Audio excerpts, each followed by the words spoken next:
Hello viewers, আপনাদের সবাইকে HSC ICT এর তৃতীয় অধ্যায়ে স্বাগতম। এইচএসসি আইসিটি এর একটি গুরুত্বপূর্ণ অধ্যায় হলো সংখ্যা পদ্ধতি বা যাকে আমরা বলে থাকি নাম্বার সিস্টেমস। এই অধ্যায়ের একটি গুরুত্বপূর্ণ অংশ হলো সংখ্যা পদ্ধতির রূপান্তর। আর এই রূপান্তর থেকে প্রতি বছর 3 থেকে 7 মার্কস পরীক্ষায় এসে থাকে এবং এই টপিক্সে সবচেয়ে গুরুত্বপূর্ণ বিষয় হলো কোনো একটি সংখ্যা পদ্ধতি থেকে অন্য কোনো একটি সংখ্যা পদ্ধতিতে রূপান্তর করতে বলা হয়। কিন্তু দুঃখজনক হলেও সত্য, অধিকাংশ ছাত্র সেটা বুঝতে পারে না, তাই তারা পরীক্ষায় যথার্থ আনসার করতে পারে না। এই সমস্যার সমাধানের জন্য আমি গুগল থেকে রিসার্চ করে একটি সমাধান পেয়েছি, যার মাধ্যমে আপনি শুধু 3টি সূত্র মনে রাখতে পারলেই আপনি যথার্থ উত্তর দিতে পারবেন। আর সেই সব সূত্র বা টেকনিক আমি আপনাদের সামনে উপস্থাপন করব 2টি টিউটোরিয়ালের মাধ্যমে। যাই হোক, সরাসরি আমরা আমাদের টিউটোরিয়ালে চলে যাচ্ছি। সংখ্যা পদ্ধতি রূপান্তরের টেকনিক। সব সংখ্যা পদ্ধতির রূপান্তর নিয়ে পর্যালোচনা করলে দেখা যায় সংখ্যা পদ্ধতির রূপান্তরকে মোট 3টি ভাগে ভাগ করা যায়। নাম্বার 1, ডেসিমেল সংখ্যা থেকে যে কোনো সংখ্যায়, মানে ডেসিমেল সংখ্যা থেকে বাইনারি অথবা অক্টাল অথবা হেক্সাডেসিমেল সংখ্যায় রূপান্তর করা। এর জন্য আমরা একটি ফর্মুলা ইউজ করব, যাতে আমরা একটি ফর্মুলা জেনে ডেসিমেল সংখ্যা থেকে বাইনারি অথবা অক্টাল অথবা হেক্সাডেসিমেল অথবা যে কোনো সংখ্যায় আমরা রূপান্তর করতে পারি। নাম্বার 2, দ্বিতীয় নাম্বার ফর্মুলা, যেটা বাইনারি অথবা অক্টাল অথবা হেক্সাডেসিমেল সংখ্যাকে অথবা যে কোনো সংখ্যাকে ডেসিমেল সংখ্যায় রূপান্তর করা। এর জন্য আমরা একটি ফর্মুলা ইউজ করব, যাতে আমরা বাইনারি অথবা অক্টাল অথবা হেক্সাডেসিমেল সংখ্যাকে অথবা যে কোনো সংখ্যাকে ডেসিমেল সংখ্যায় রূপান্তর করতে পারি। নাম্বার 3 বা তৃতীয়, অক্টাল অথবা হেক্সাডেসিমেল সংখ্যা থেকে বাইনারি সংখ্যায় রূপান্তর অথবা তার ঠিক উল্টা, বাইনারি থেকে অক্টাল অথবা হেক্সাডেসিমেল রূপান্তর অথবা অক্টাল থেকে হেক্সাডেসিমেল অথবা হেক্সাডেসিমেল থেকে অক্টালে রূপান্তর শিখব। আর সেই জন্য আমরা একটি সূত্র ব্যবহার করব, যার মাধ্যমে আপনি খুব সহজে মনে রাখতে পারবেন যে আমরা কোন সময় কোন সূত্রটি অ্যাপ্লাই করব না করব। প্রথম ফর্মুলা, যেহেতু ডেসিমেল থেকে অন্যান্য সকল সংখ্যা পদ্ধতির রূপান্তর, তাই আমরা এর জন্য ব্যবহার করব একটি সূত্র, যার নাম হলো ডেসিমেল টু এনিথিং। এই সূত্রতে বোঝানো হয়েছে যে আমাকে একটি যদি ডেসিমেল সংখ্যা দেয়া হয় এবং বলা হয় অন্য যে কোনো সংখ্যাভিত্তিক নাম্বারের রূপান্তরের জন্য, সেটা হতে পারে বাইনারি, অক্টাল, হেক্সাডেসিমেল অথবা যে কোনো সংখ্যা ভিত্তিক মান, তখন আমরা ডেসিমেল টু এনিথিং সূত্র ব্যবহার করব। যদি আমরা কয়েকটি উদাহরণের দিকে লক্ষ্য করি, তাহলে আমরা বিষয়টি আরও ভালোভাবে বুঝতে পারব। সর্বপ্রথম আমার কাছে এখানে একটি নাম্বার আছে, যা একটি 197 একটি নাম্বার, যা একটি ডেসিমেল সংখ্যা পদ্ধতির মান। কারণ এখানে ডেসিমেলের বেস দেওয়া আছে 10 এবং আমাকে বলা হচ্ছে একে বাইনারিতে রূপান্তরের জন্য। কারণ যে সংখ্যা পদ্ধতিতে রূপান্তরের কথা বলা হয়েছে সেই সংখ্যা পদ্ধতির বেস 2, যা বাইনারির বেস নামে পরিচিত। তখন আমাকে ডেসিমেল টু এনিথিং সূত্র অ্যাপ্লাই করতে হবে। দ্বিতীয়ত, আমাকে আরেকটি নাম্বার দেওয়া হয়েছে, যার মান হলো 175, যা একটি ডেসিমেল সংখ্যা পদ্ধতির মান। কারণ এখানে ডেসিমেলের বেস দেওয়া আছে 10 এবং আমাকে বলা হচ্ছে একে অক্টালে রূপান্তরের জন্য।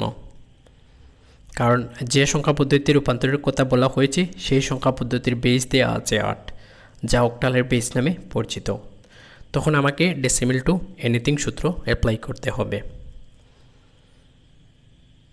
থার্ড বা তৃতীয় নম্বরে আমাকে আরেকটি উদাহরণ দেওয়া হয়েছে, যার মান হলো 185, যা একটি ডেসিমেল সংখ্যা পদ্ধতির মান।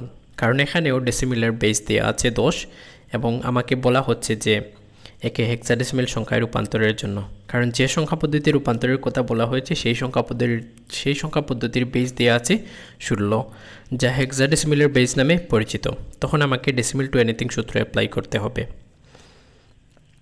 তার মানে এখান থেকে আমরা জানলাম যে ডেসিমেল থেকে বাইনারি, ডেসিমেল থেকে অক্টাল, ডেসিমেল থেকে হেক্সাডেসিমেল রূপান্তরের জন্য আমরা যে সূত্র অ্যাপ্লাই করব সেটি হলো ডেসিমেল টু এনিথিং। আশা করি আপনারা বুঝতে পেরেছেন। অতএব এখান থেকে আমরা জানলাম যে আমাদেরকে যদি প্রথমে ডেসিমেল সংখ্যা পদ্ধতি দিয়ে দেওয়া হয় এবং অন্য যে কোনো সংখ্যা পদ্ধতিতে রূপান্তরের কথা বলে, তাহলে আমরা সরাসরি ডেসিমেল টু এনিথিং সূত্রটি অ্যাপ্লাই করব। আর এই সূত্র অ্যাপ্লাই করে কিভাবে রূপান্তর করতে হয় তা পরের টিউটোরিয়ালে দেওয়া হবে ইনশাআল্লাহ। এটি আমাদের দ্বিতীয় ফর্মুলা। এটি পূর্বের সূত্রের সম্পূর্ণ বিপরীত। অন্যান্য সংখ্যা পদ্ধতি থেকে ডেসিমেল সংখ্যা পদ্ধতিতে, অর্থাৎ বাইনারি, অক্টাল, হেক্সাডেসিমেল থেকে ডেসিমেল সংখ্যা পদ্ধতিতে রূপান্তর করতে হবে। তাই আমরা এর জন্য ব্যবহার করব এনিথিং টু ডেসিমেল সূত্র।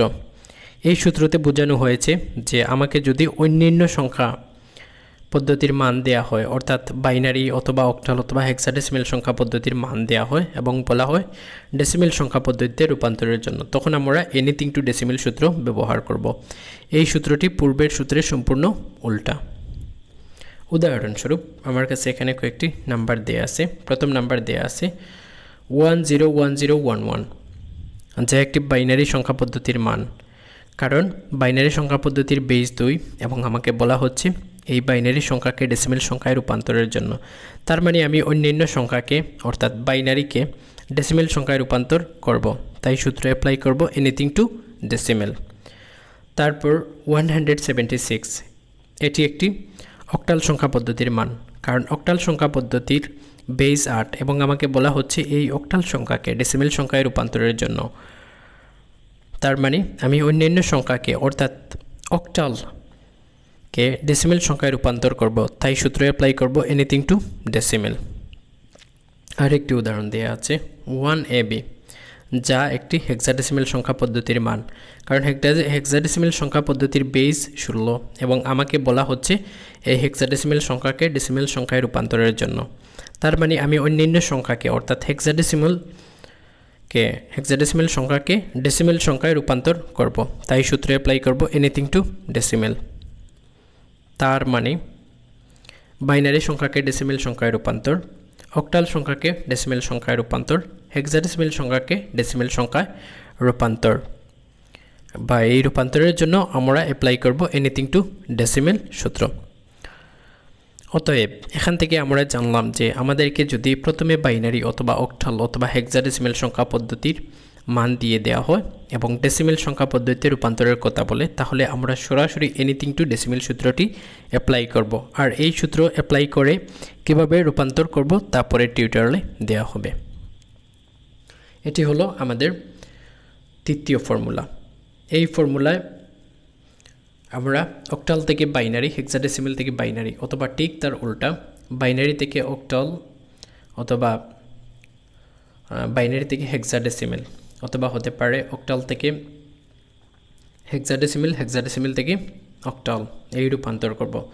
তো এটি মূলত আমি আপনাদের যেটা বলবো যে এটি মূলত এই মনে রাখার জন্য আপনাকে শুধু এটা মনে রাখতে হবে যে অক্টাল অথবা হেক্সাডেসিমেল থেকে যদি আমাকে বলে বাইনারিতে, এটাই মনে রাখলেই চলবে। কারণ এখানে আমরা শুধু বিট নিয়ে কাজ করব। অক্টালের ক্ষেত্রে আমরা ব্যবহার করব 3 বিট এবং হেক্সাডেসিমেলের ক্ষেত্রে ব্যবহার করব 4 বিট।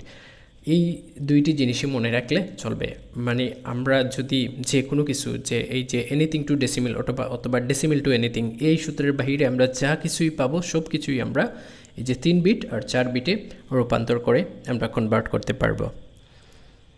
তো এই যে এখানে একটি নাম্বার আছে সাচ ইজ 765, যা একটি অক্টাল সংখ্যা পদ্ধতির মান এবং আমাকে বলা হয়েছে যে একে বাইনারি সংখ্যা পদ্ধতিতে রূপান্তর করতে হবে।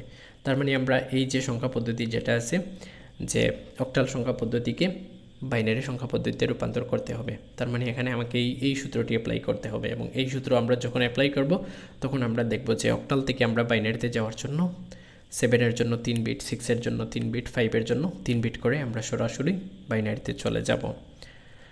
তারপরে যে উদাহরণ যেটা আছে আমরা যদি এটা দেখি যে এখানে AB5 একটি হেক্সাডেসিমেল সংখ্যা পদ্ধতির মান দেওয়া আছে এবং আমাকে বলা হচ্ছে যে এখানে এটাকে বাইনারি সংখ্যা পদ্ধতি নিয়ে নেওয়ার জন্য। তো বাইনারি সংখ্যা পদ্ধতি নেওয়ার জন্য হেক্সাডেসিমেলকে আমরা 4 বিট করে নেব।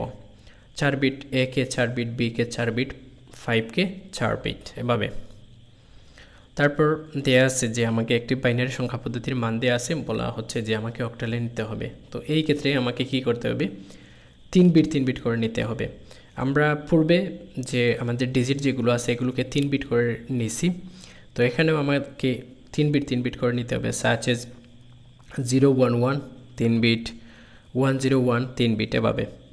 তারপর এখানে আমার আরেকটি বাইনারি মান দেওয়া আছে এবং আমাকে বলা হচ্ছে যে হেক্সাডেসিমেলে নিতে হবে, তো এই ক্ষেত্রে আমি 4 বিট ব্যবহার করব, সাচ এজ 1101, তারপর এখানে 4 বিট, তারপর 10, তারপর আমরা মানে এর সামনে 2টি 0 বসিয়ে আমরা 4 বিট করে নেব। তারপর আমরা এই যে এটার ক্ষেত্রেও সেম, আমরা যদি অক্টাল থেকে হেক্সাডেসিমেল যেতে চাই সর্বপ্রথম আমরা 3 বিট, তারপর আমরা 4 বিট নেব, এভাবে। তারপরে যেটা আছে সেটাও সেম, সর্বপ্রথম 4 বিট, তারপর 3 বিট। তো আমরা এগুলো যখন ক্যালকুলেশন করব তখন আশা করি আপনারা এই বিষয় সম্পর্কে ভালো একটি ধারণা নিতে পারেন। আপনারা শুধু জাস্ট সূত্রটা মনে রাখেন। তার মানে আমরা এখান থেকে জানলাম, যদি আমরা এই সূত্রটা মনে রাখি তাহলে আমরা জানবো যে অক্টাল ও হেক্সাডেসিমেল সংখ্যাকে কীভাবে বাইনারি সংখ্যায় রূপান্তর করতে হয়, অথবা বাইনারি সংখ্যাকে কীভাবে অক্টাল অথবা হেক্সাডেসিমেল সংখ্যায় রূপান্তর করতে হয়, অথবা অক্টাল ও হেক্সাডেসিমেল সংখ্যার মধ্যে পারস্পরিক রূপান্তর, মানে অক্টাল থেকে হেক্সাডেসিমেল, হেক্সাডেসিমেল থেকে অক্টাল। তো আশা করি আপনারা এই টিউটোরিয়ালটি বুঝতে পেরেছেন। আমি আপনাদের অনুরোধ করব আপনারা শুধু এই টিউটোরিয়াল দেখবেন না, আপনারা এর পরবর্তী টিউটোরিয়াল যেটা আছে এটা দেখবেন। দেখলে আপনারা এই সূত্রগুলোর যে অ্যাপ্লাই এগুলো ভালোভাবে আপনারা বুঝতে পারবেন। অন্যথায় এগুলোর অ্যাপ্লাই বা এগুলো কীভাবে বাস্তবায়ন করা হয় বা এগুলো ব্যবহার করে কীভাবে সংখ্যা পদ্ধতি রূপান্তর করা হয় এগুলো আপনারা বুঝতে পারবেন না। তো আমি আপনাদের রিকোয়েস্ট করব আপনারা এই টিউটোরিয়াল দেখার পর পরবর্তী যে টিউটোরিয়াল যেটা আছে এটিও আপনারা দেখবেন। এই পর্যন্ত, আল্লাহ হাফিজ।